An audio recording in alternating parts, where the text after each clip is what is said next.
Okay, hello everyone. So this is simply going to be a Q&A for the midterm. In case you have any questions for what we've been doing so far, you can let me know now. So if you have a question on any of the old recitations, if you have something in the suggested problems you were trying to solve and you had troubles, you can ask now. So again, this isn't like the regular recitations. I really have nothing planned to solve. Just let me know if you have any questions.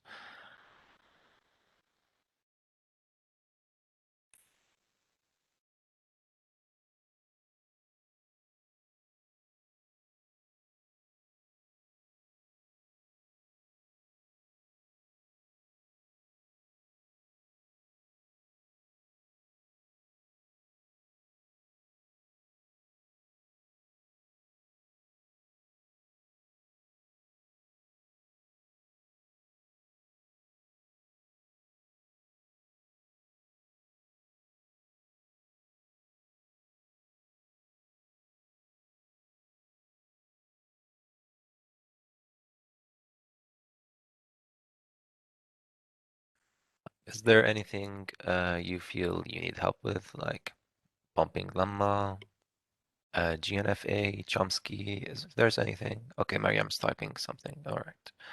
You can also, if you have a question that's maybe not from the recitations, that's fine. You can, you can send it by email. So I'll send my email in the chat in case there's something you want us to. If you have an image of something you would like us to solve. Ahmad, can we solve questions regarding converting PDA to CFG? Is there something like that where we can convert a PDA into a CFG? I know we can convert from, so I know GNFA where we convert either a DFA, so this is converting a DFA or an NFA to a regular expression. But PDA to, maybe we can like try to understand, if you have a question on that, send it, but maybe we can try to understand the language of a PDA because PDAs are equivalent, kind of equivalent to CFGs, which means if you have, for every like CFG, you can find a PDA for it, or vice versa. But a method, I'm not sure if there's one like that specific. Abbas, Mm-hmm. I just sent you the Yeah, question على mhm. Yeah, I saw it and in the I chat. will ask you الأسئلة على لها question. Sure thing. So Mariam's first question, if A and B are two languages, so these are a bunch of questions. Or are they لا هيدي related? سؤال واحد.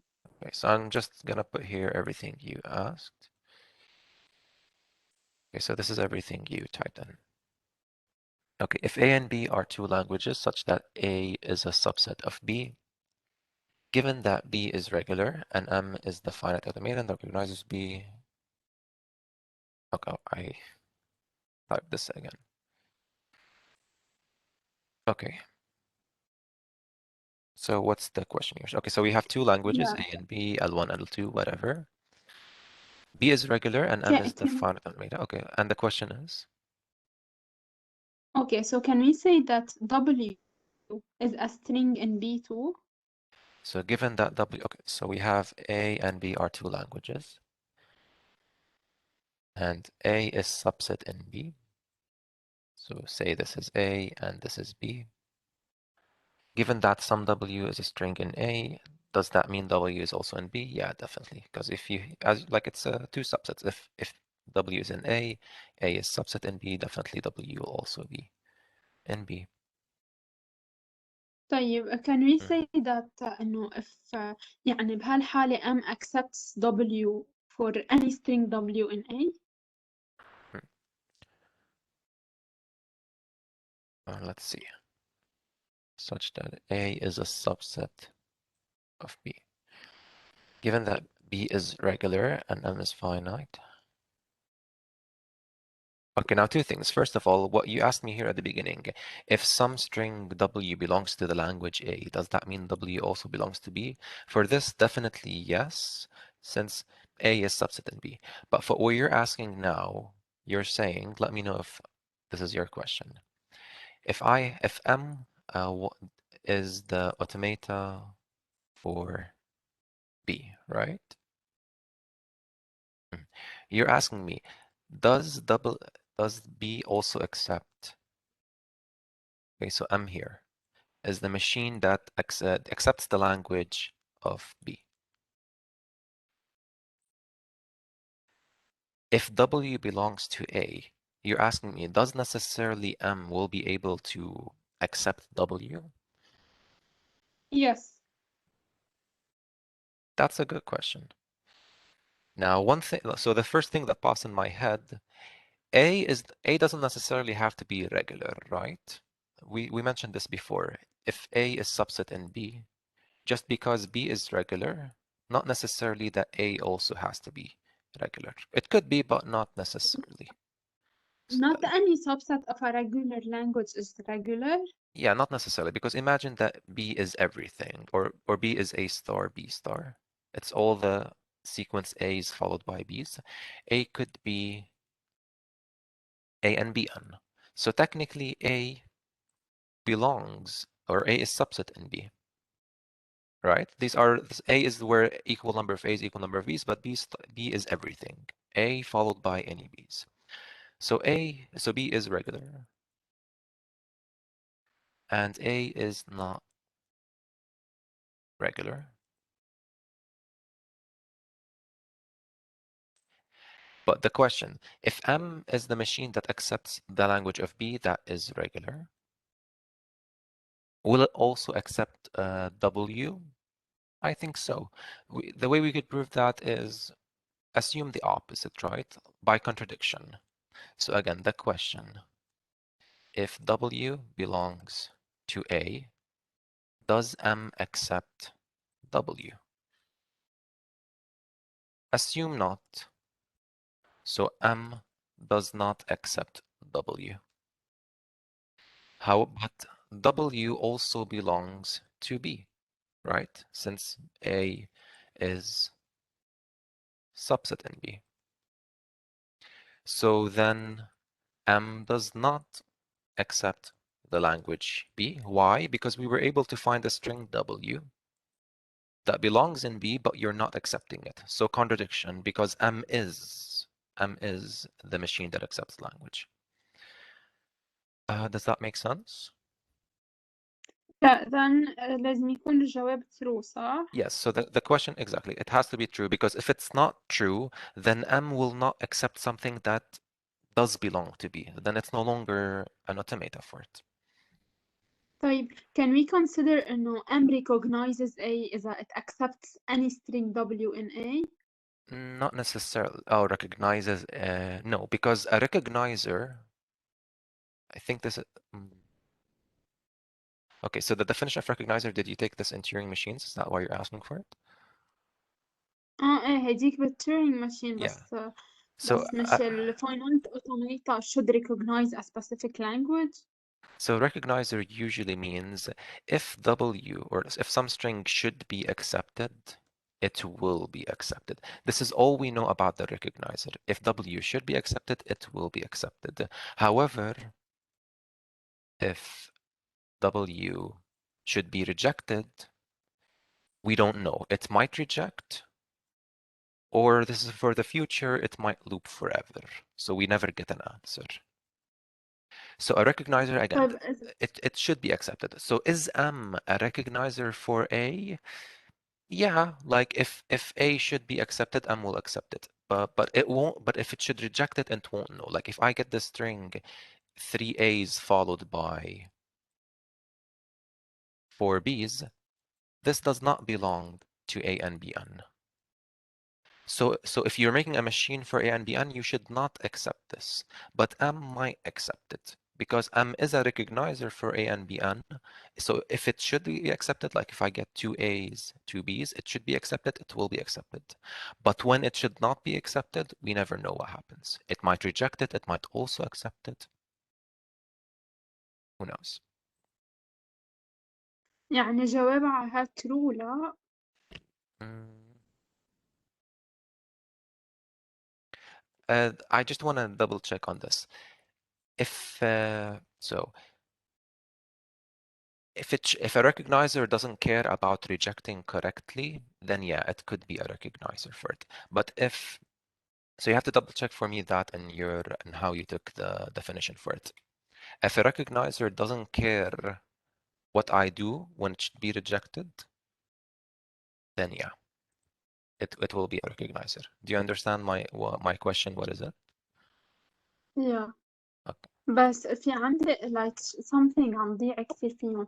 Mhm. بقول إذا a subset of something regular is it regular أو if the subset is regular does it mean that the language is regular وهول like irregular و regular و subset هول إذا في rule تكتب لنا إياهم it would be I'm not great. sure if there's a rule, but you're saying if you have some language L1 and some language L2, one is subset in the other,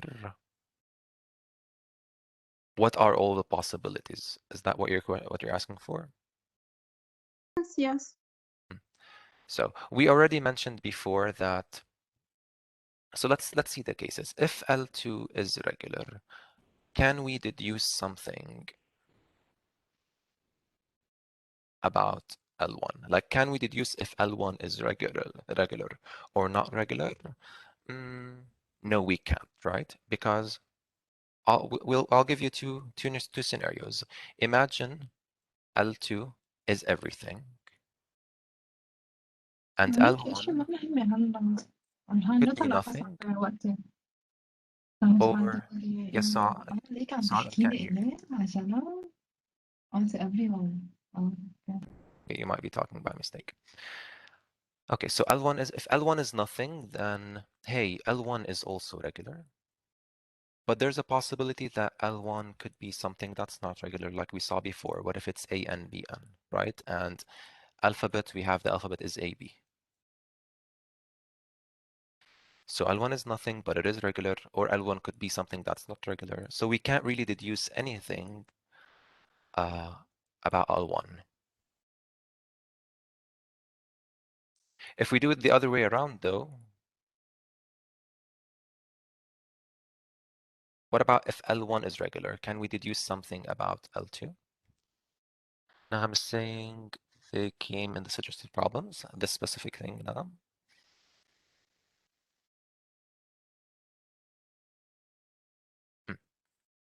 Okay. If you can get me the, oh, and the true or false. Let's see. So this is for chapter 1, I assume. Part H و I بالtrue all false. Oh, H and I. Okay, good. But let's see this first one. Every subset of a regular language is regular. We saw that's not necessary because of what we just saw. Okay, let's see H. L1 is subset in L2 and L1 is not regular, then L2 can't be regular either. So let's do this one first.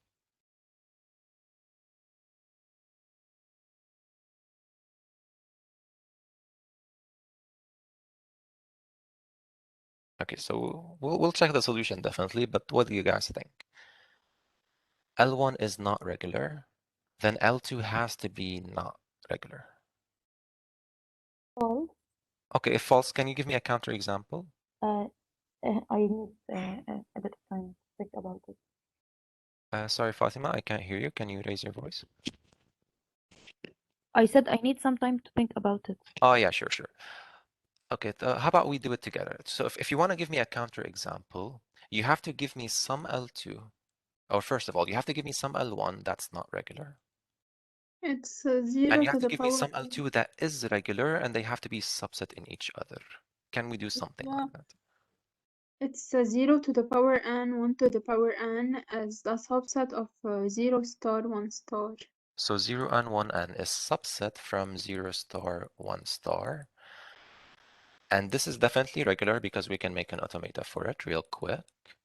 Like just accept some zeros, then some ones.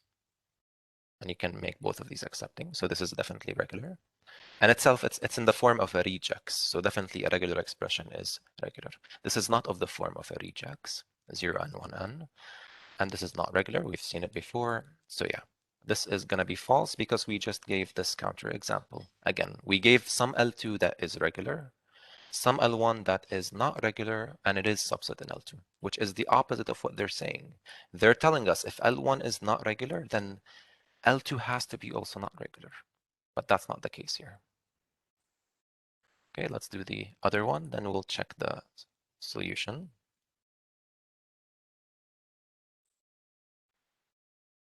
Sure thing, Jenna. We'll do part L after we finish this one.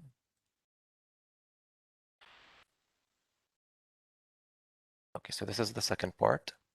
L2 is not regular, then L1 is not regular. So the other way around this time, kind of, right? So before, yeah, they just flipped the L1 and L2. So this time your given is that, of course, L1 is subset in L2, and this is not regular. Can we deduce that L1 is also not regular?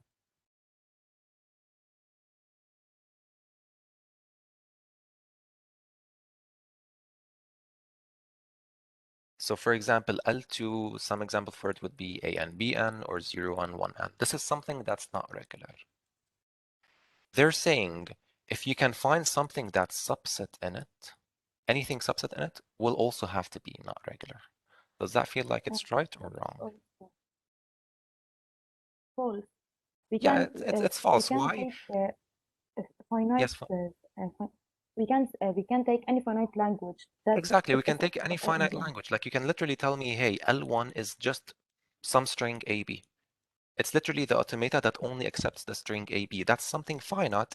It's subset in this, and every finite language is definitely regular. Or, for example, L1 could have been phi. Phi is subset in anything, and phi is definitely regular. This is the language that accepts phi. Whatever you read, if your alphabet is A and B, whatever you read, you just stay where you are. You accept nothing. And it is subset in A and B, and so this is also false. Now, to answer Mariam's original question, because these things, I agree, they can be confusing. I think the only real rule we ever took are the closure properties. So for example, if you have some language, L2 and L3, if both of them are regular, the intersection also has to be regular. I think that's the only real closure property. Of course, maybe there's concatenation and other things like that, but I think that's the only real rule you took. Other rules like this, where, oh, if something is subset in the other, can we deduce that something's that's regular? Not necessarily, because I think we just went over 5 different scenarios where one is subset in the other. Can we deduce something? Not really. So if that part's clear, let me know if it's not. بعد في the one where L1 is regular, then L2 is what? Which one? In the exercises? لا مش بالexercises ضل في like one case إذا L1 يعني the subsetting is regular, can we say that the real set is regular or irregular? Okay, so tell me, this is what you want. L1 is in L2. What do you want me to write? So L2 is not Yes, regular? L1 is regular. Okay, so if L1 is regular, can I deduce that L2 is also regular? Is that the question? Yeah. Okay, let's see.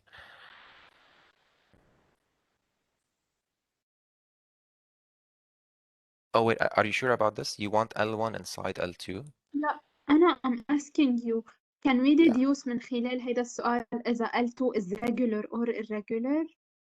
But yeah, but I don't understand what's the exact question. Is it what I have in front of me right now? This is the statement? Yes. Okay, so if we have this statement and L1 is regular, can L2 be regular? Well, again, not necessarily. L2, I'll choose it to be AN, BN, and and L1 is something that's regular. So phi. Isn't this it's kind of the same as before, right? Oh, but here we're saying not regular, not regular. So this is the scenario where, oh, if both are regular, can we do something? Not necessarily. This is L2. This is L1.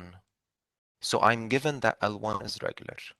L1 is inside L2. Can I deduce that L2 is regular? Not necessarily because of what we just saw. So basically حسيت like بall the cases ما في ولا link بين ال regularity of a set أو its subset صح؟ Yeah, because I don't remember of us ever taking a rule like that. Like, again, the only rule that I remember us maybe using in class is the closure properties, where if you have two languages that are regular and you intersect them, the output will also be regular. Unless you took a rule that says something is subset and you can deduce something, then no. Okay, I'll do Jana's part L and then we'll see what you said, Naham. So part L.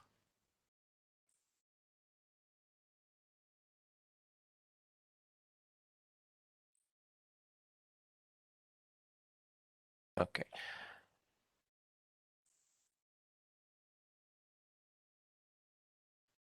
So we have the language UV. The size of U has to be twice the size of V. Okay, is regular.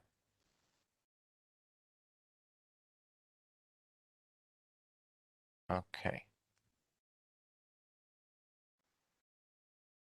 And W is that. What's the question? Did I not copy it correctly?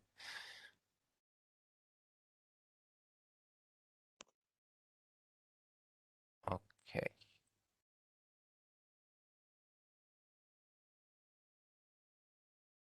Is it just me or does it feel like the question is missing? Like what's the other language here? Oh, and it equals. Okay, my bad. So they're saying that this language is both regular and it should equal this other language. So it's kind of like two questions. Jana, if L equals L2. Oh, that's another question. Okay, I'll get back to that. Let me just finish this one first. So first of all, let's break it down into two questions. Is it regular? And then we'll answer, does it equal this other language? First of all, do you think this is regular?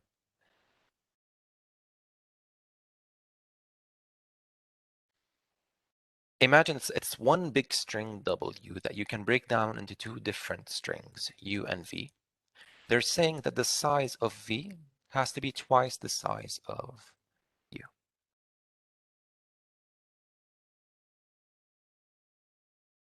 So let's say U is, assuming that our alphabet is A and B.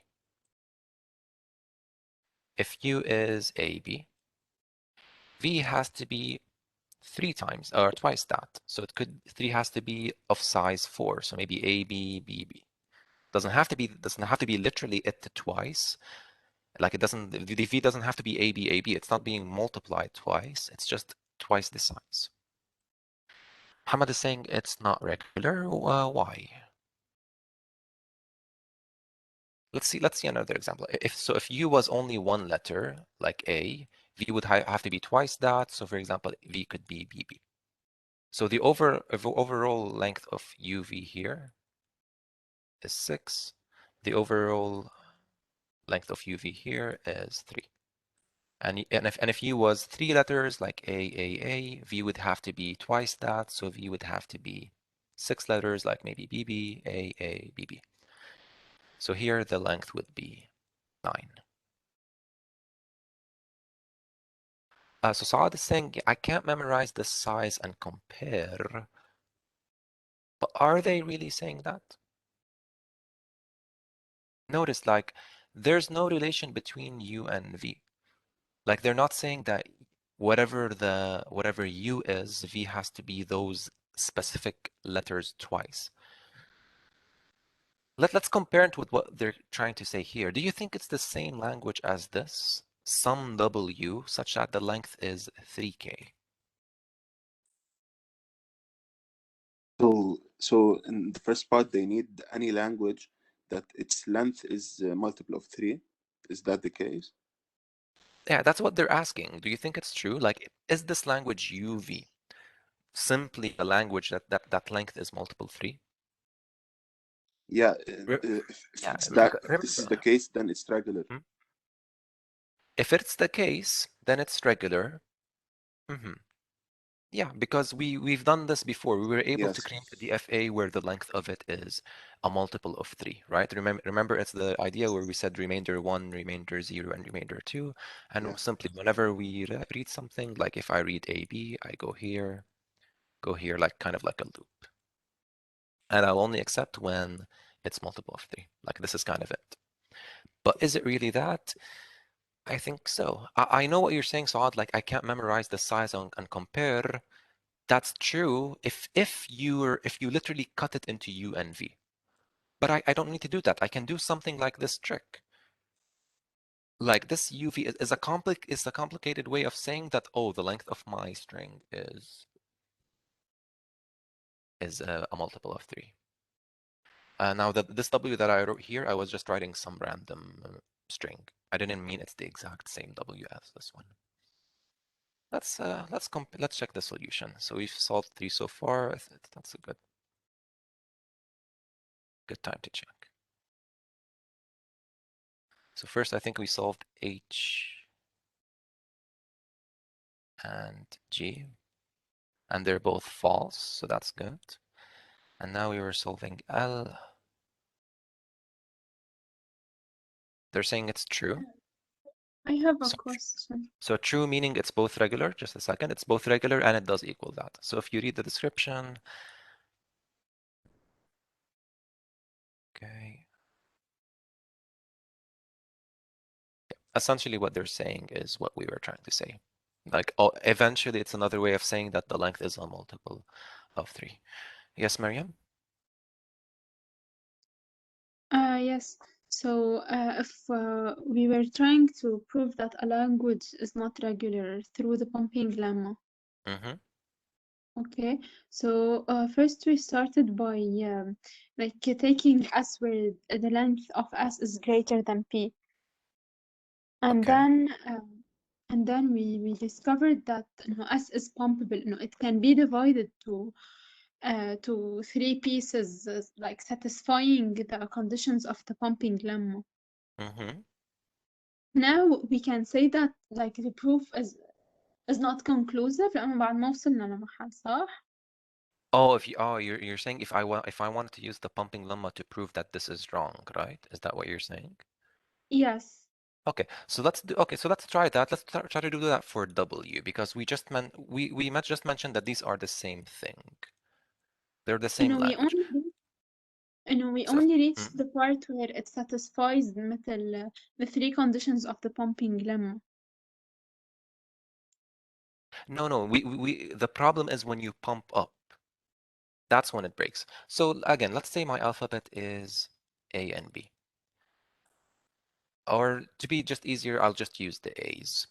And all it's telling me is that the size of my language has to be a multiple of 3. So I'll say, oh, my language is a 3p. Okay, this is definitely a multiple of 3. And so this is S. It does belong to my language. Now, this is what Mariam was saying. When S can be broken down into X, Y, and Z, if this is the regular pumping lemma, all I can really say is Y is going to be some number of A's, and that number has to be strictly positive. When I get to the pumping part, if I want to say pump twice, so xy squared, all I'm going to get is a 3p plus p, right? This is everything that I'm going to, oh, sorry, plus j. In order for the pumping lemma to work, I have to deduce here that for every possible j, that it will not belong to my language. But is that the case? No. For it to not be in my language, 3p plus j has to be not a multiple of 3. So it has to be either like 3k plus 1 or 3p plus j has to equal 3k plus 2. I have to prove that it's not a multiple of 3, so it's either I have a remainder 1 or remainder 2. But I can't prove that because think of j. J is anything between 0 and p. There are values for j that will make this a multiple of 3. Like if j was 3, I get a 3p plus 3. I can take 3 into common. So it does stay in my language.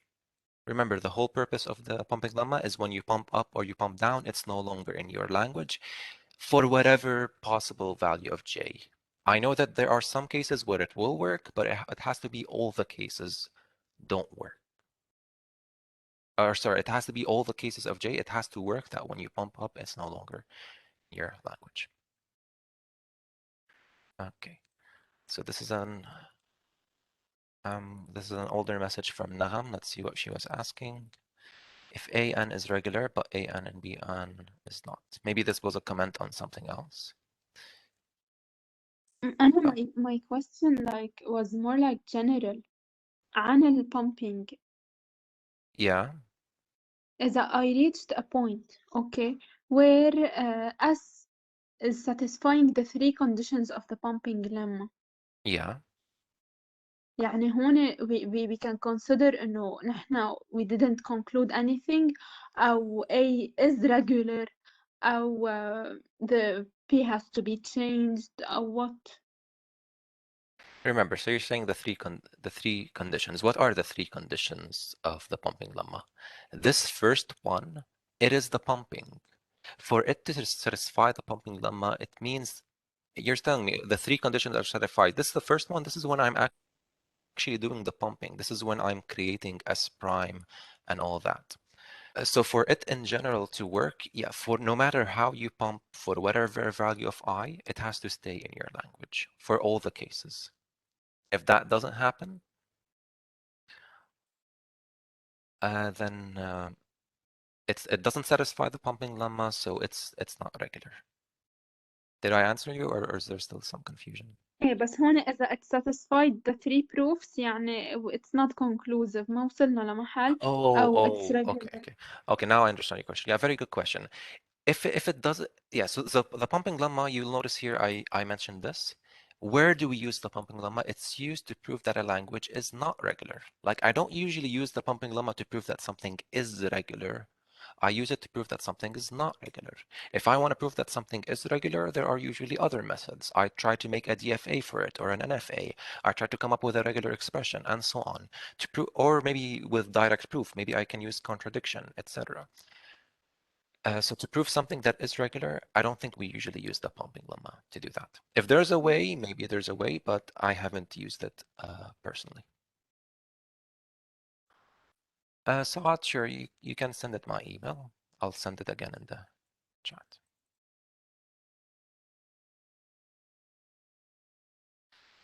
Okay, so back to what Nagam was saying.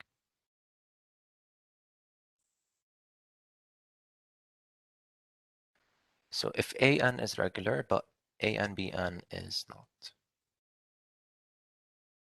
So we have 2 languages, L1 is this, and L2 is this.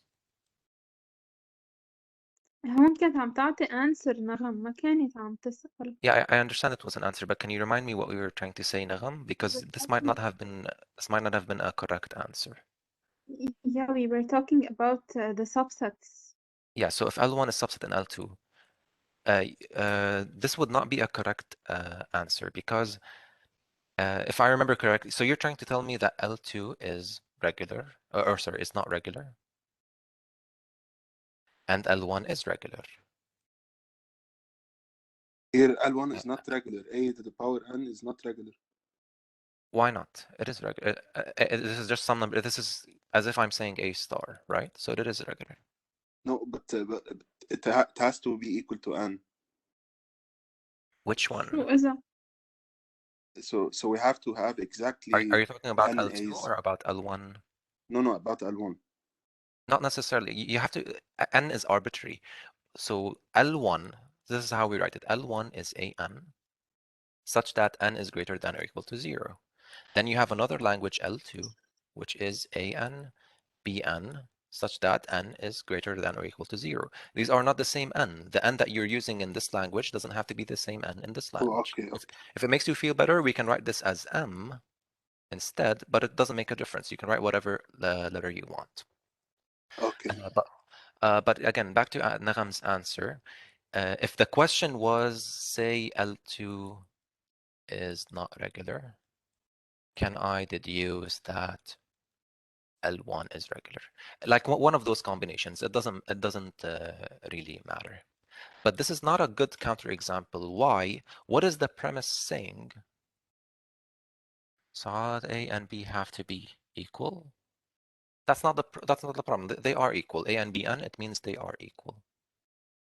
The problem is L1 is not subset in L2. L2 is the language where you have an equal number of A followed by an equal number of B. They have to be equal. L1 is simply the language of A's. So A, 2A, etc. So L1 is not subset in L2. That way, so this proof is not correct. When you're doing a counterexample, you have to take the premise and then and say that the conclusion is not correct. So the premise in this case is these two things.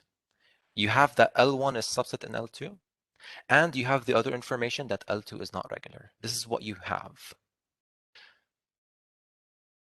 You have to give me an example where you satisfy the premise. So you have to give me something where L1 is in L2 and L2 is not regular, and then conclude that L1 is regular. I'll say that again. So let me think. Let's get one of these. It may have been this one. Again, it doesn't matter exactly which one it was. So this part is the premise, and this part is the conclusion. They're saying if you assume the blue part, you will get the red part. This is what they're trying to say, that this whole thing is P, and it's going to imply Q. In order for you to prove that this is wrong, you have to give a counterexample where P is satisfied, but you actually get the opposite, not Q. So if you give me something like, oh, L2 is A and Bn, and L1 is An, this doesn't satisfy P because L1 is not subset in L2. Right? So do you understand me? Like for whatever they're assuming, you have to assume it also, and then reach a conclusion that's different. That's how you give a counterexample. Mariam, if A is 0n and B is 1n, what's AB and what's A concatenated with B? I think those are the two same things. So you're saying if I have a language A is 0n, and I have oh, actually, that's a really good question. And the language B is 1n. Now, what's A, B, and A concatenated with B? They're the same thing. Like A, B is the same thing as if I'm concatenating them. So what do you guys think A concatenated with B will be?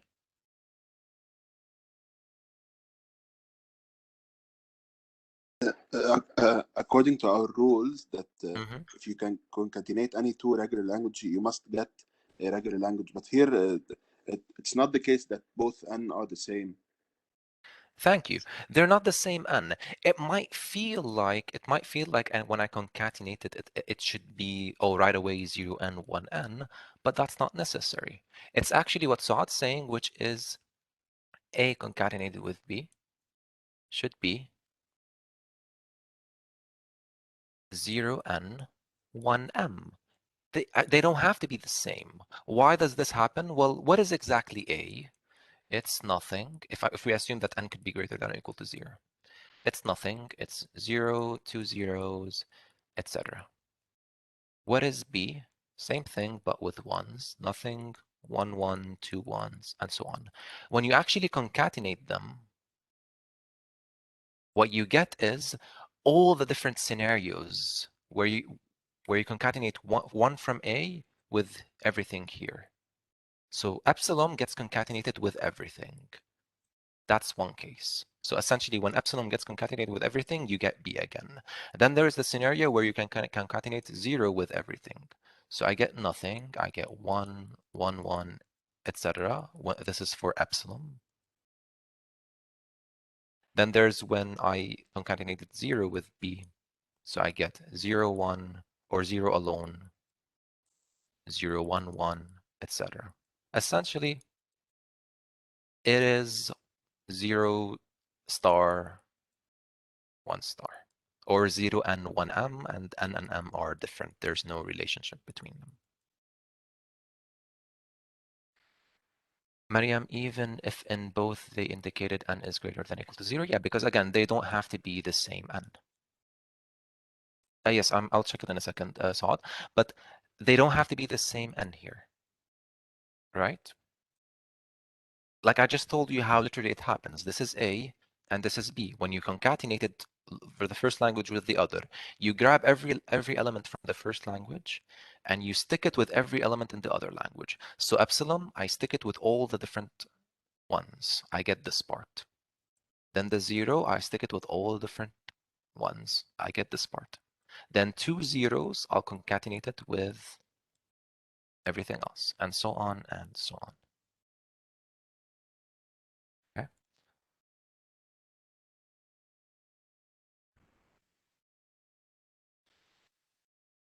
I haven't received a message yet, Saad. This means يعني that AB is regular, صح? This means what? A concatenated with B? Yeah, it is regular. Did you send it to this email? Oops,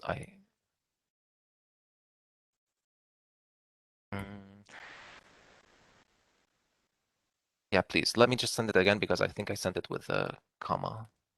Try this one. Mariam is saying, so does that mean it's regular? Yeah.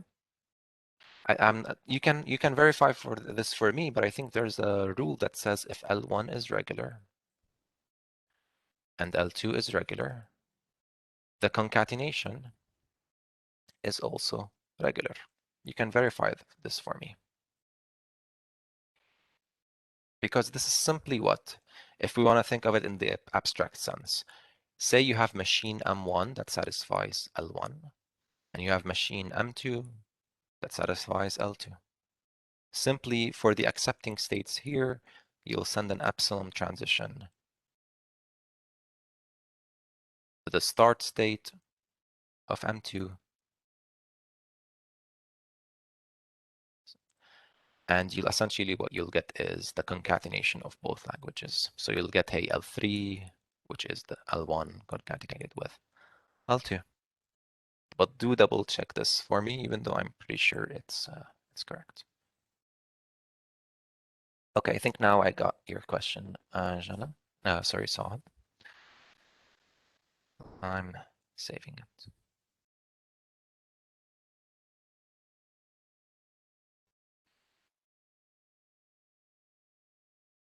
Okay, so I think what you're asking is your solution correct? So let's see.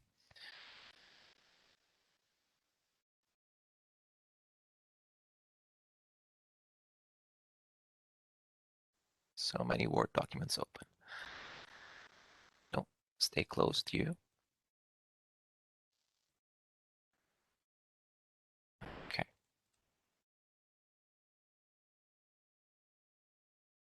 So we have this from Saad. Okay. Okay, very nice. Thank you for trying to solve this. This is actually one of the PDAs that we had in the recitations that we never solved ourselves, or we never solved together. So let's see if the solution is correct. Again, we have 0A, 1B, 0C. The number of zeros has to equal the number of ones. So an example for this would be 0, 0, 1, 1, 0. The number of zeros has to equal the number of ones in the middle. So let's see this solution.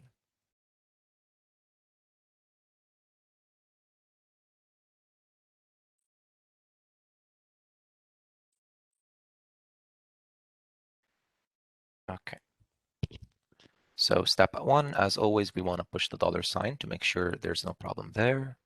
Here, as you read the number of zeros, you're pushing an A. Okay, so my stack currently has the $sign. As I'm reading zeros, I'm pushing the symbol A, which is fine.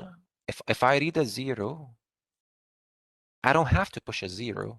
What you're pushing doesn't have to be the exact same thing you're reading. What you're pushing is simply a symbol. Like, oh, if I read a 0, I could push an X. It doesn't matter. It's what you're but what you're pushing is you're assuming is going to be the number of zeros. Okay, good.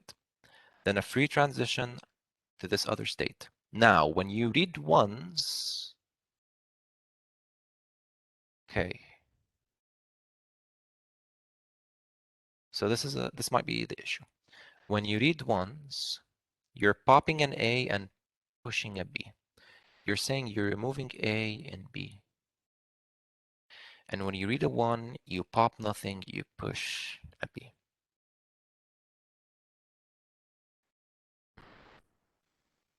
So will this work?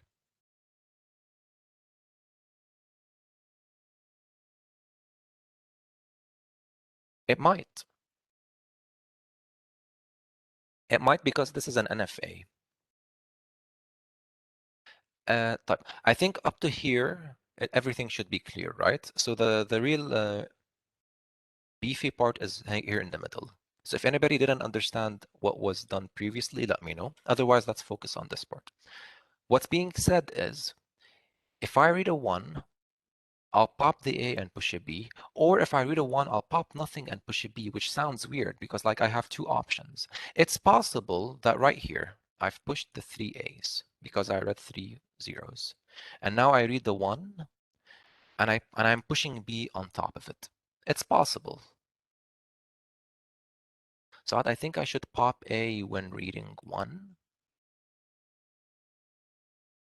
then push B on epsilon.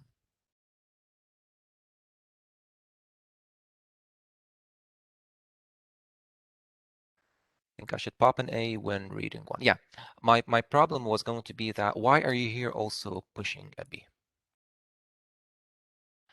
So when you read a 1, you'll pop the A. So when you read a 1, you're popping a 0 that you previously pushed, but you don't need to push anything here either, right?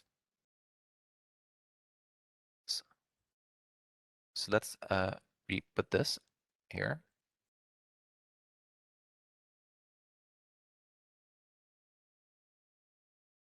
I think the only issue, we'll see why the answer is correct, but the only issue is here. Why are you pushing a B? Just put an epsilon instead. Because when you push the A's, so those were for this first part. Now when you're reading ones, 2 things will happen. First, you want to pop the previous zeros, and when you're done, you want to push the new ones that you call B's. Isn't that what you were trying to do?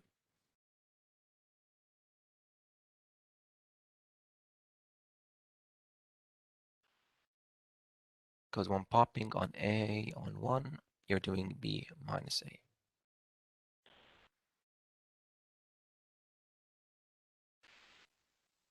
A. Can you repeat what you said? Do you agree with me or not that I told you you should put an epsilon instead of the B here? Okay, you do agree. Great, great. So yeah, there are 2 scenarios. So if we wanna write a high-level language of this, first you're pushing 0, then you read 1, pop the 0, and after you're done with that, you read the 1 and push the 1, and finally you'll read the 0 again and pop the 1. This is the workflow that we should do. Like if we break this down, first you're pushing these zeros.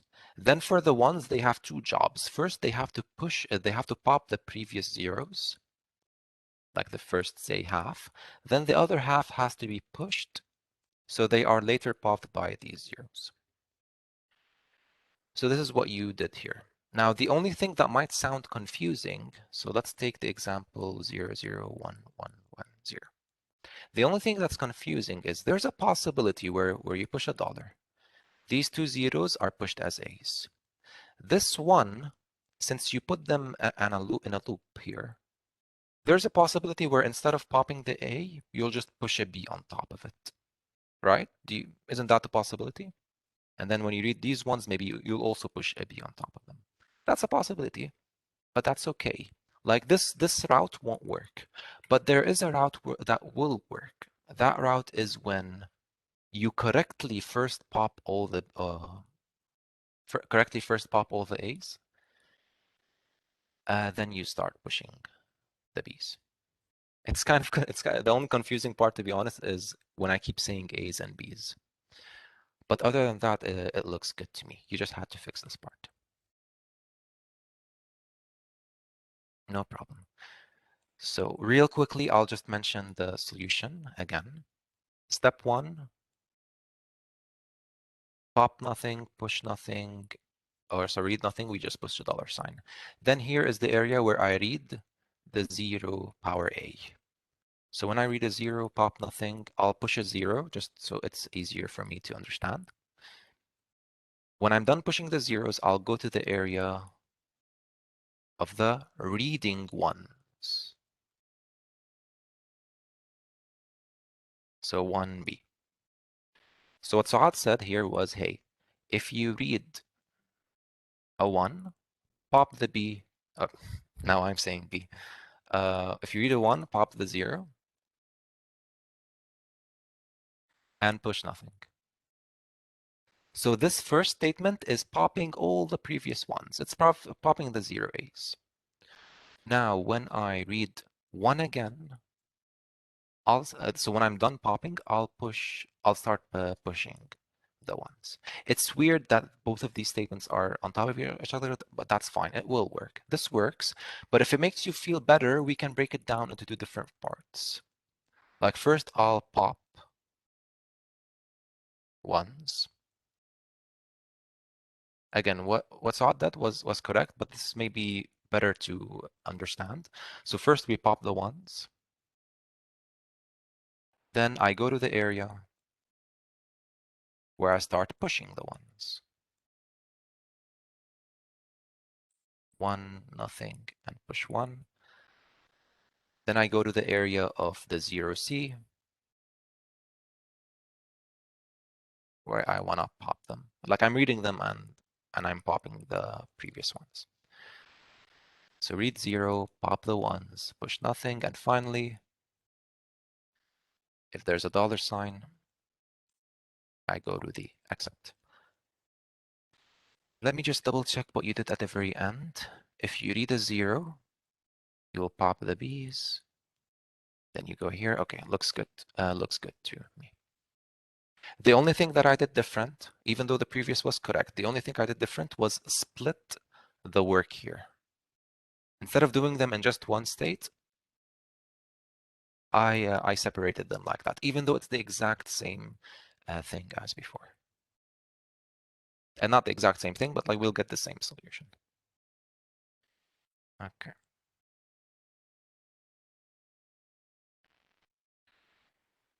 Any other question?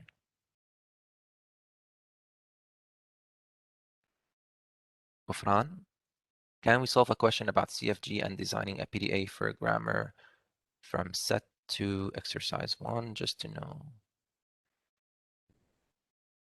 Can you give me the exercise? You're saying it's in chapter 2? So chapter 2, exercise 1. Is it this one? Some of these? D to be specific, sure thing. But I just want to check, did we ever solve one of the previous ones? Okay, I don't think we've solved previously one of these. Okay, so we want to do both a CFG and a PDA for this, no problem.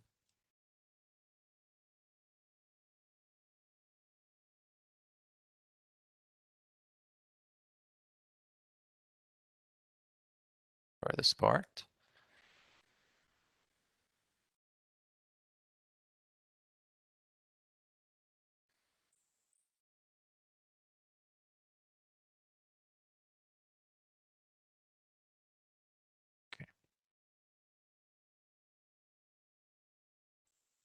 Saad, is it, but first let me answer.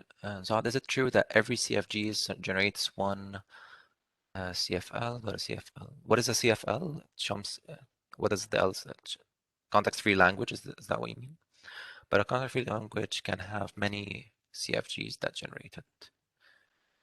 Oh, so let me just type in real quick what Saad's asking.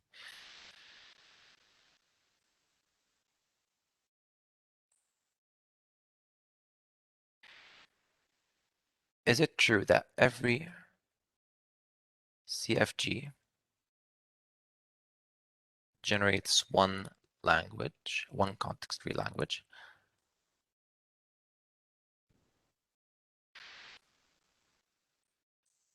So is the relationship one to many?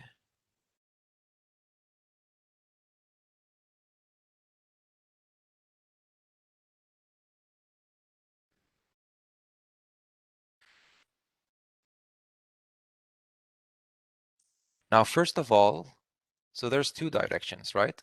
First of all, this part is true, this part.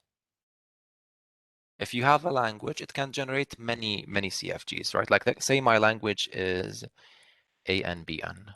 I can generate many CFGs from this. They're infinite. I can, first of all, the one that we previously took, which is this, ASB or nothing. So this is one way of doing it. This is one CFG.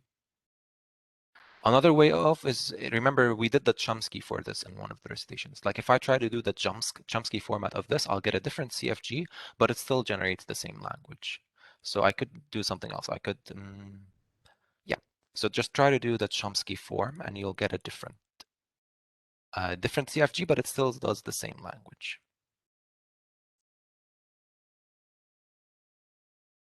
So try doing Chomsky, you will get a different CFG, but same language. So yeah, definitely the CFGs are not unique. But the question is the other way around also true? Like, does every CFG only generate one language? Well, that really depends on how you define a language. Like, is this language different than this one? Like, if I say,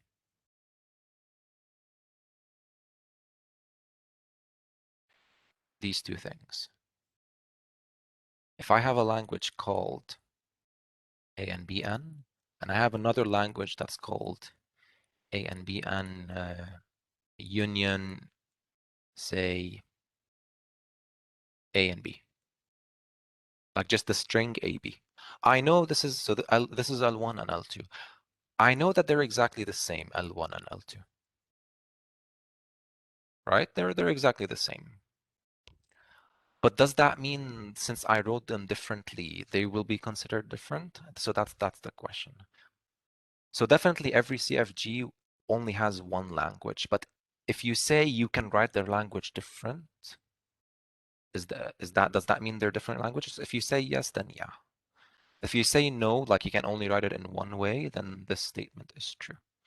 Nagam, I think we said in class that we may have multiple CFGs for the same language. They are said to be equivalent. Many CFGs for the same language, and they are said to be equivalent. Definitely, they're equivalent. Like this, the two different ways you could have wrote the CFG here, either the regular one or the Chomsky, they're both equivalent, and they both give you the same language. Just like here, these are technically two different languages written, but they're all equivalent. So yeah, I'm not sure how, I'm not sure how to say if this is yes or no as a true, because it depends on what you say.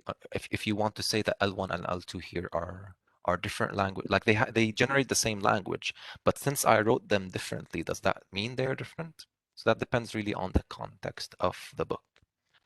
عباس I have a question. إذا خلصت هلا بس خلصت. But just so for whoever asked that, is that okay? I think it was Saad. But before that, Mariam, let us do this one, okay? Okay. So a CFG and a PDA for this. So W is in A, B star. so before I continue, if anybody had a problem with what I said here, let me know. Again, it's just, it depends on your definition. I would say yes, because I consider these two the same thing. They're just slightly written different, but they're not technically different. If you're saying, oh, these are technically different because they're written different, then sure, even though there's the same language. But doing this part, I want a CFG and a PDA for the following languages. W has twice as many B's as A's. W has twice as many B's as A's. Okay, this is a really cool question. Let's do a PDA for it first, then we'll do a CFG. So what are all the different scenarios? This is kind of similar, actually. This is kind of similar to what we did in one of these citations. So in the last one, I think. This question. It's very similar to what we did here, if you remember, when we wanted the same number of A's and B's. The only difference is, this time we're saying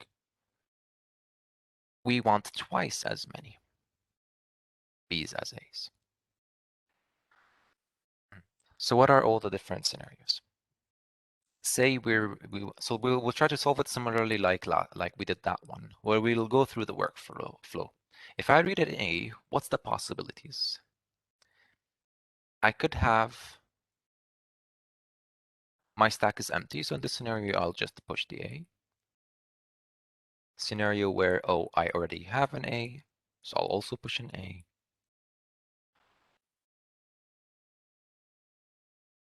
Oh, that might actually be different. We'll see. So before, this is how we did it before. If I have a B, I'll pop that B.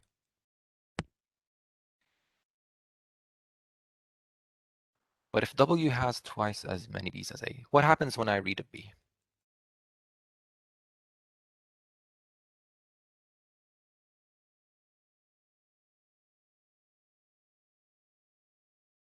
If it's empty, push a B. So just to let you know what I'm thinking. If you want twice as many B's as A's,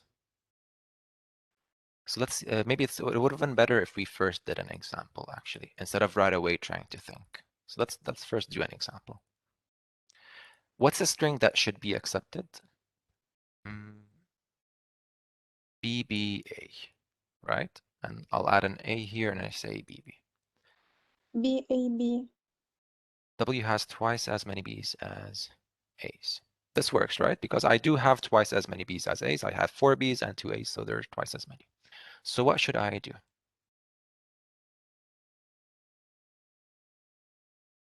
If I read an A here, what do you think I should push?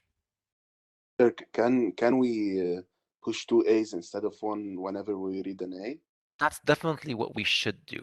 That's exactly what we should do. If I read an A, I'll push it twice. Why? Because imagine you only push it once. Say I only push the A once. And then like I push this A, and then later when I read this A, I'll push it also. The amount of A's that I pushed are only 2. If I only push once whenever I read an A. However, if I do what I think Muhammad was saying, when I read an A, I push 2 A's. This is way better because every A is now as if it has the strength of 2 A's, which is equivalent to 2 B's. Does that make sense? What if you pop 2 B's? What if I what? Pop 2 B's. Okay, يعني so yeah, push another 2 B's. scenario is pop 2 B's. Why don't when I read one A, I pop 2 B's? Well, the problem with that is if I want to push 2 A's, I can always push 2 A's. But if I want to pop 2 B's, there's not always a scenario where I can pop 2 B's. Like imagine you get BAB. This should be accepted. So I'll first push 1B. Because so far that's all I've seen. I can't see into the future that I have another B. All I've seen is 1B. When I read this A, if I want to do your method where I want to pop 2 B's, there's only 1B to pop. Oh, so you see what happened? This is actually one of the scenarios of pushing 2 A's. Not only do I have to pop the B, I have to now push another A. So like it's as imagine, oh, you kind of pushed 2 A's, but instead you popped 1B and pushed another A. Does it make sense why I can't pop 2 B's? Instead, I Yes. have to push 2 A's. Jenna, are we allowed to push 2 letters? So I mentioned this in class. Let me try to get this scribble. Okay. So in the solution for this problem, we finally got this one. It's kind of different question, but here, actually the same thing, like, are we allowed to push 2 letters? Am I allowed to say AA? When I was explaining the problem, I did push 2 A's, but I mentioned it's wrong syntax. The proper way of pushing 2 A's would be something like this. You make a temporary state where in the first round, you push 1 A, then you go back and push another A. Syntax-wise, it's wrong to say 2 A's like that. This is the proper way. We're going to solve the question now, so we'll see it. But I'll just throw this one here. Might be useful, who knows. Okay, so now we got the strategy where I should push 2 A's. So when I go back to my thinking, when I read an A, I should have actually pushed 2 A's. So if the stack is empty and you read an A, you push 2 A's. If the stack is empty and you already have an A, you'll also push 2 A's. What should I do in this scenario?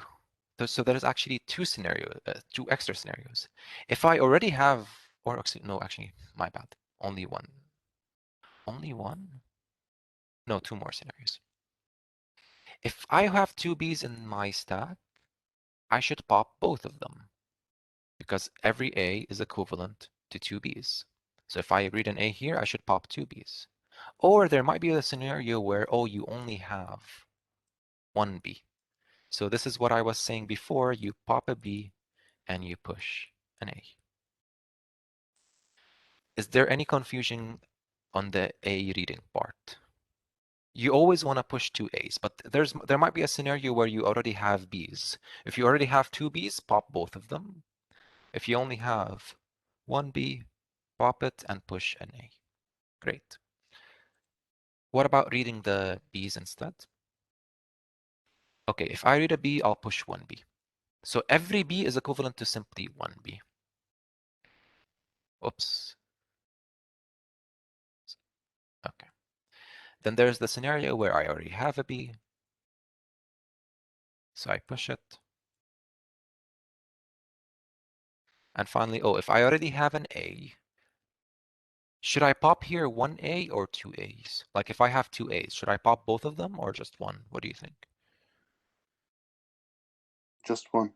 Yeah, just one. It doesn't matter if I have 2 A's or if I have more than every B is equivalent to, has a strength of 1. So like I just remove 1 A. Okay, so this is again, you'll notice it's very similar to the previous where they're both equal, but we have like these 2 extra scenarios. If you think about it, like it's very similar, but these 2 scenarios, or sorry, 1 extra scenario, and here we pushed always like we're pushing 2 A's. Now, let's actually draw this.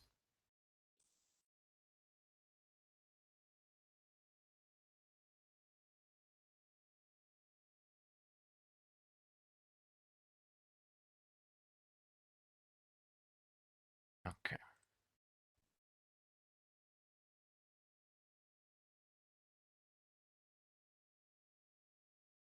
Hell. I think it's like that.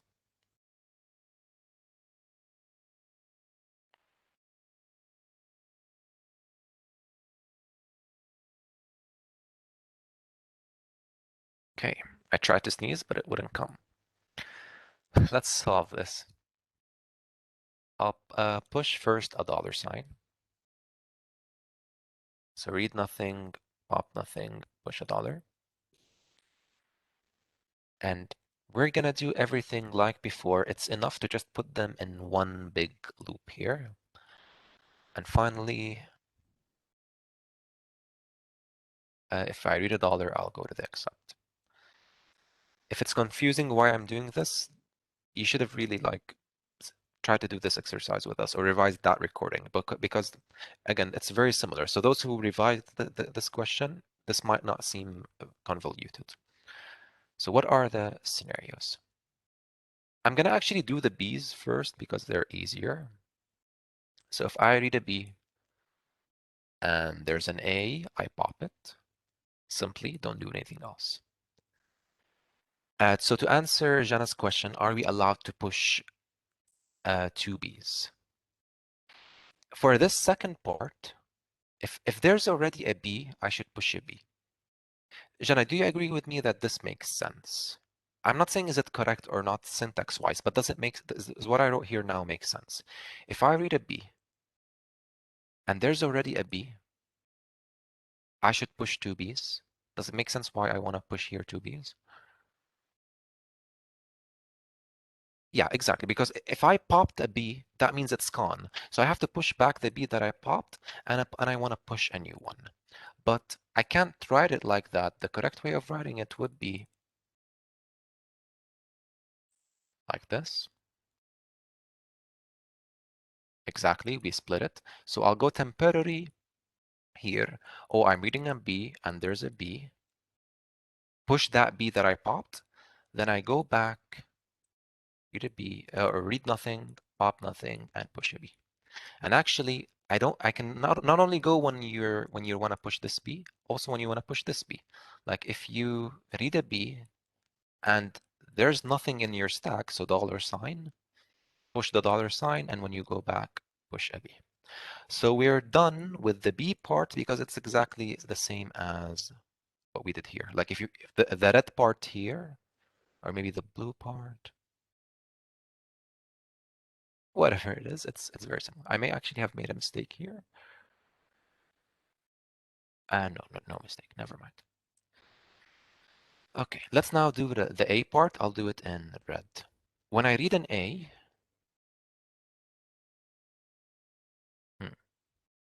so this is interesting.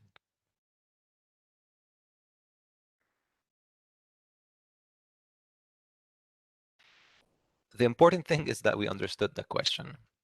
Now the way in which we do it, it might be a bit tedious. For this part, if there's a $sign, I should push two A's. Can somebody tell me what I should do for this one? In my stack, there's a $. I should push two A's. First of all, how do I know that there is a $sign?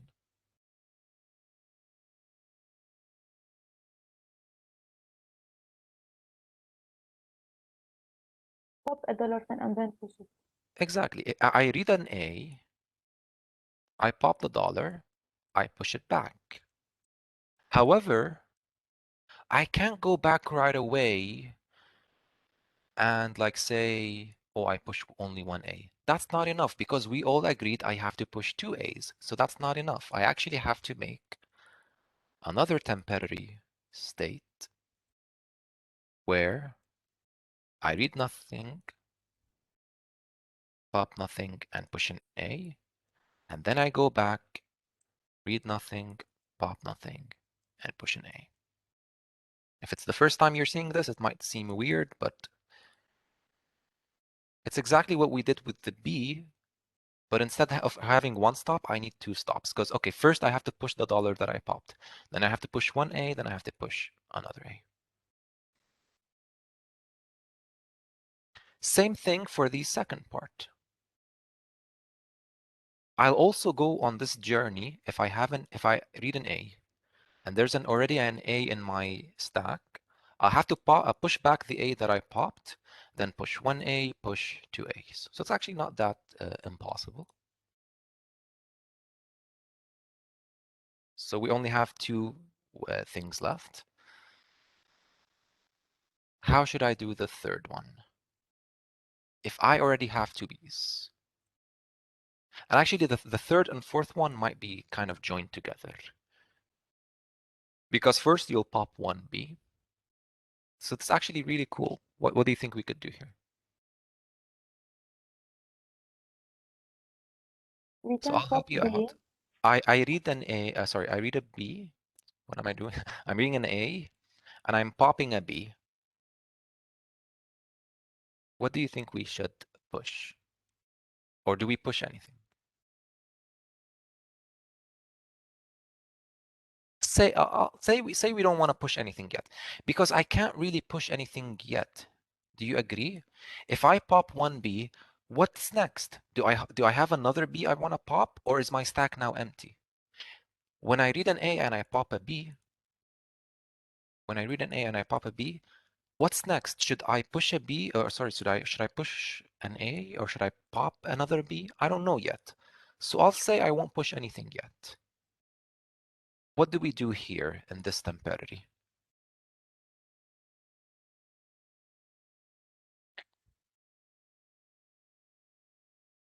So currently your stack, you know there was at least one B.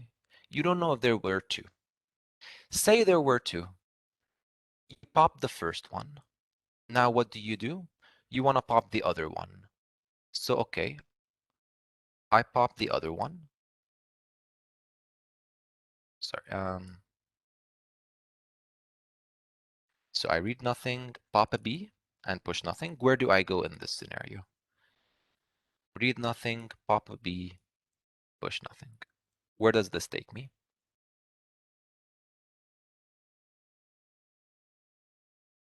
Knowing that first I popped one B, now I'm popping another B. It takes to the big blue Yeah, part. exactly. We're done. Like we go back to our like big main program, our big loop, whatever. We're done with this part because the scenario says it's a possibility that you read an A and there's two Bs, so you pop them, and that's what we did. I read here an A. I popped one B. Then, oh, there happens to be another B, so I pop it too. So in conclusion, I read one A and I popped two Bs. I'm done. I just go back simply to where I was. Let me just write it a bit closer so it's not jammed together. So if I read nothing, pop a B, push nothing. However, okay, so that's the third scenario.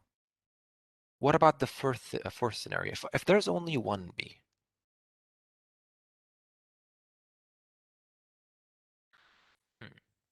I go to another state where I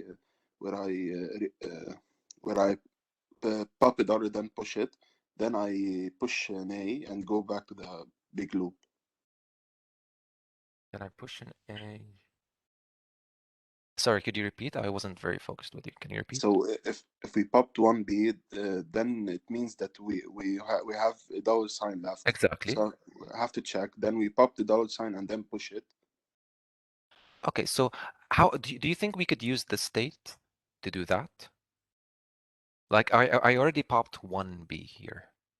Could I here check if I have a dollar sign? Instead of Yeah. adding a bunch of new state. Like if you added a new state, it's not wrong, but I want to see if we can use the state too. So I already popped a B. Now here, check if you have a dollar sign. Like both of these are checks.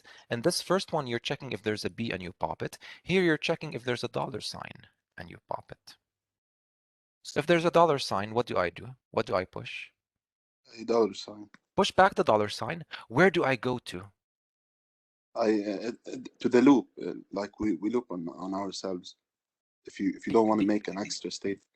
Be careful. If you loop, is there something I should do before looping? Because no, the scenario is, what is the scenario? Pop a B and push an A. I popped the B, but did I push an A yet? Oh no. So where should I go to? A place where I'm only pushing one A. I could make a We go temporary to the state. loop. We go to the states in red. Exactly. I can go for to A. this state instead. Because what does the state do? It's a temporary state where I only push one A and it takes me back to the loop. Again, I could have made all temporary states, but I think this is better because so we don't have like a whole bunch of states.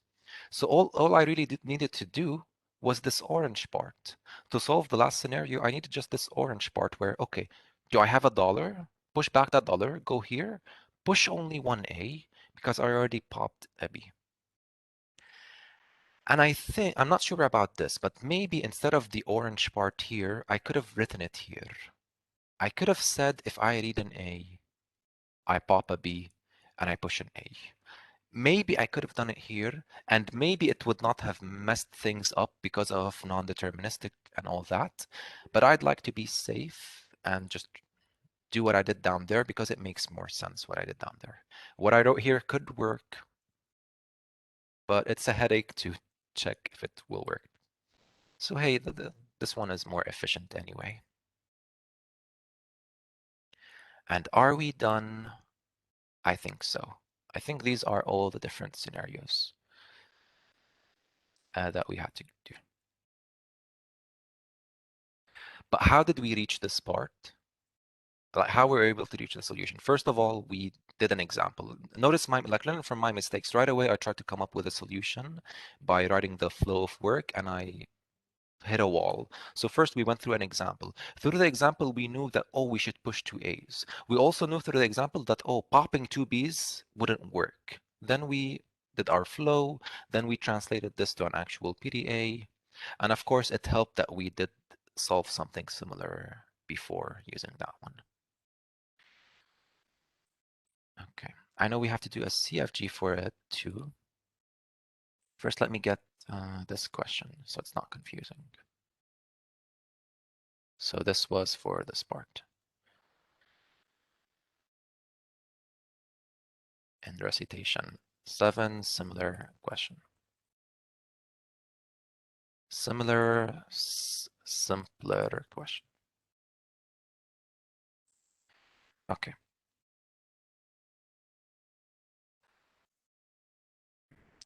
We'll do the CFG too, but first, how about Maryam? You said you had a question, right? How about we answer your question before we do the CFG for this? خلاص إذا فينا نعمل مثل شو بيقولوا summary على مثلا an NFA only recognizes one language أو more أو عرفت شو قصدي هون؟ Not really. So a DFA only recognizes one language and an FA only recognizes one language. صح؟ I think it makes sense, right? Like NFA is only going to be now. Okay, to answer your question, how can I prove that an NFA only recognizes one language?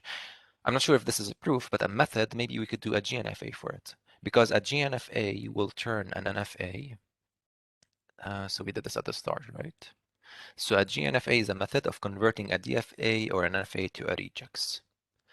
And no matter what regex you like, even if you get different regular expressions, because remember with GNFAs, you're removing states. So depending on the order that you remove the states, you might end up with a different regex, but all the regexes will be equivalent. So we never really had the question, Maryam, where it wasn't assumed that an NFA or DFA will definitely recognize just one language. So I'm not really sure how to answer that. Is a language only recognized by one machine? Oh, that's your question. Is a language only recognized by one machine? Not necessarily. Like this machine here that we just made, right? Like this is a PDA that accepts the language that we just did. I could have made here a epsilon where I go to a trap. Is this harmful in any way to my machine? No. Why is it not harmful? Simply, I could go to an epsilon here where I don't accept anything. Very important that I made it a rejecting. I could go to a state here, or I could keep working with my flow. Like this is simply an option. I'm never forcing it. So this is a completely different machine. Not completely, but it's a different machine, and they both recognize the same language. And we could have done the same thing whether it was an NF. If it was an NFA, we could have done that. And also maybe if it was a DFA as well. For NFA, definitely, because we could have done the epsilon transition. For DFA, maybe more complicated, but I don't think it's impossible. So yeah, you could definitely have multiple machines that all recognize the same language. A way of proving if two DFAs have the same language, simply do a GNFA for both of them. You'll get two regexes and check if those regexes are equivalent. Okay.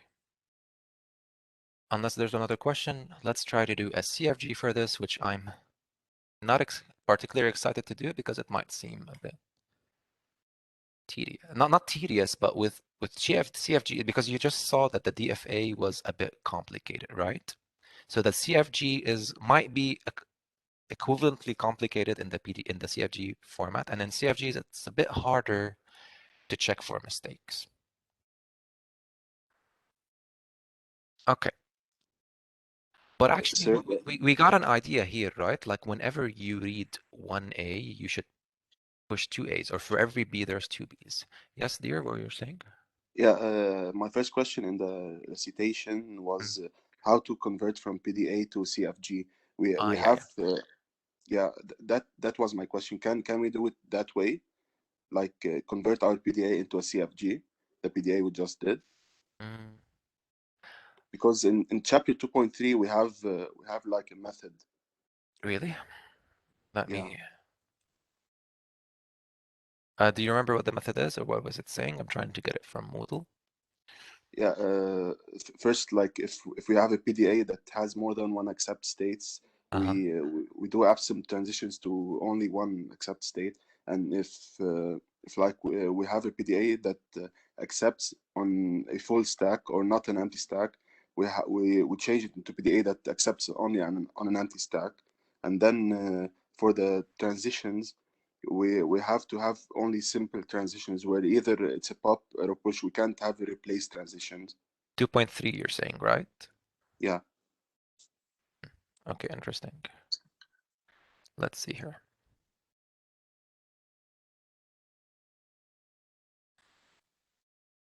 Two 2.3. What's the theorem?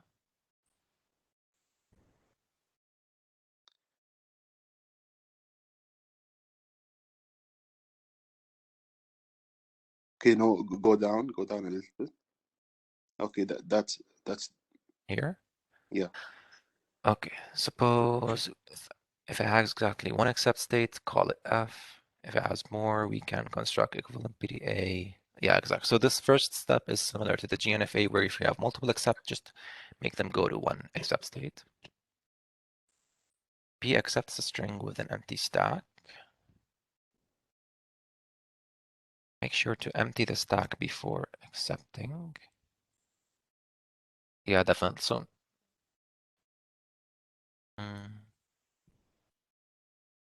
for every transition rule,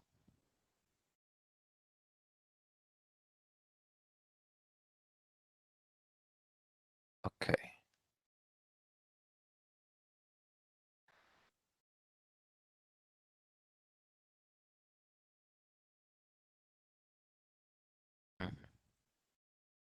Okay, so really long proof. Is there an example where they do this? An actual example? That's the example. This is it? Okay, so let's see. Read a 0 pushes 0. Okay, so 0 and 1n, such that n is strictly bigger than 0 because of this transition.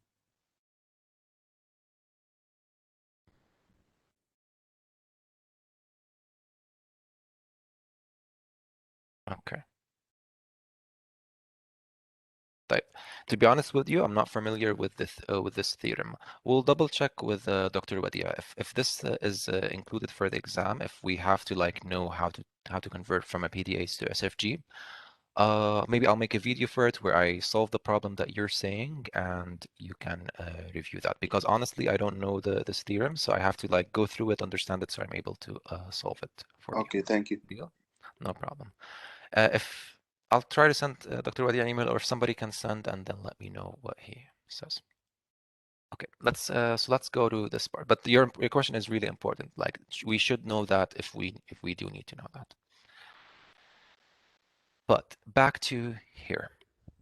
We want now to do a CFG for this. W has twice as many B's as A's.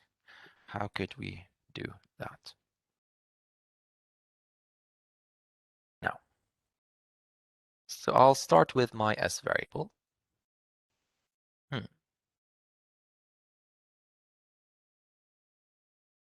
The scenario here, I think what we might need to do, depending on how we read, like say we just said like every B should be twice as many as A's. So for example, you could have B, A, B. What I'm thinking is, oh, could we put S's all on top? This isn't the solution. This is just me trying to think. Could I do something like that where every scenario of where A could be like, it could be BAA, or should I say as like this? And something like this. Like, do I go through every permutation? That's possible. And I think maybe this is the last one. Not sure if this is correct. I'm not sure if this is correct. It's definitely not the best solution. But from my way of thinking, I put every possible scenario for BAB,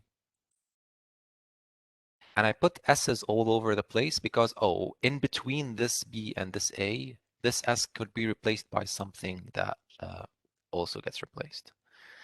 And I'll say, or epsilon. Like to end it. Like let's see if I can make something from that. So S, I replace it with S, B, S, A, B, S. And then each of these S's on their own, they could be replaced by one of these combos again. So I'm just trying to, like for example, say I want to make this B, B, B, B, B, B, and 3 A's in the middle. This should be accepted. I have twice as many B's as A's. Do I get it or not? Using this language that I did.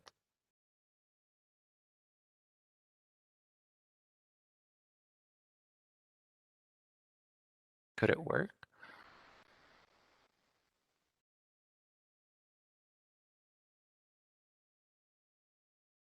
Uh-huh.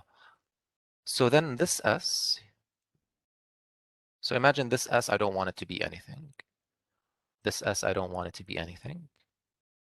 This S, I'll replace it by one of the combinations where I get 2 B's on the left and 1 A on the right. And then all the other S's, I tell them to go to nothing. This S goes down. The A goes down. This S, I'll change it with the combination where there's an A to the left and 2 B's to the right, like this one here. All the other S's go to nothing. This goes down. Everything else. This feels kind of it. Let's check the solution. This was the first exercise.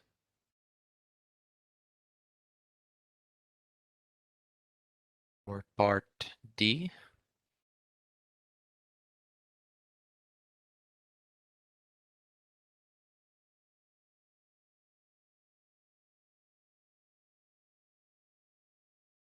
And they have a much simpler, so this is interesting. They have a much simpler PDA. But first, if we check the CFG, it seems that the CFG that we made is good.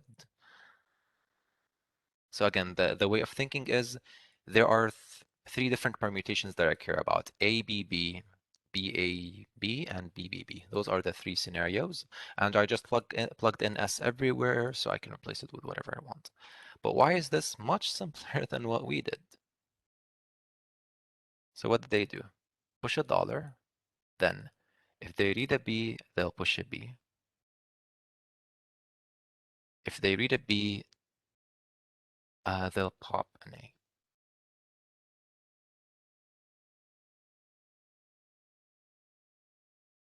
Okay. However, if they read an A, they go here and then go back by pushing an A. Oh, okay, I see what happened.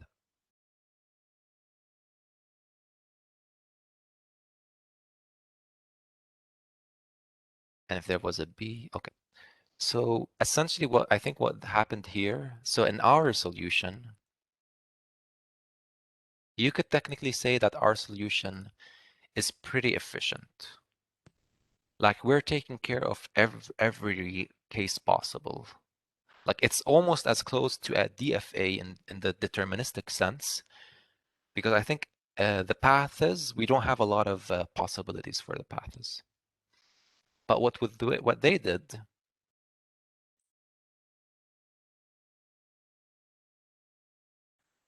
they really used the power of I don't care. Like as long as there's a path that works, it works. So for example, say you're currently here and you read an A. They're saying, oh, just push an A or just pop a B. They don't do our scenarios where, oh, if I read an A, I should check if there's a $sign and so on. They just don't care. They're saying, okay, if you read an A, push it right away, or maybe pop a B.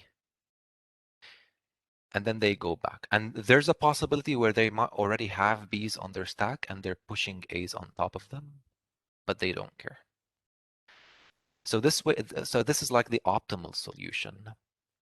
But it's, if it's correct, whoops, if it's correct, it's kind of difficult to grasp it. Or difficult like to do it from scratch from your first time.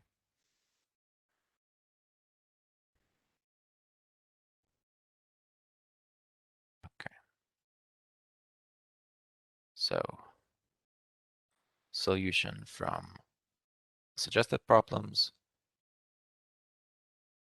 where they benefit from non-determinism. Okay. Again, I'll have to double check if it's really correct, but it looks fine. Like they're using the power of I don't care. With determinism, non-deterministic things, you really don't care.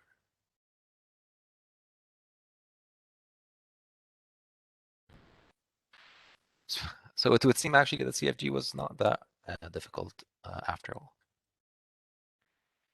Okay. Do we have any other questions? So the only question I think so far we haven't answered is the whole can I convert from PDA to CFG?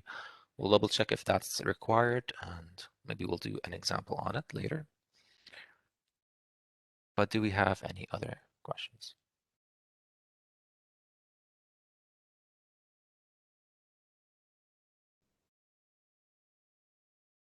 Okay. If there aren't any other questions, that's fine. We can end it here. If for some reason while you are continuing studying and you do find a question, you can send it my email and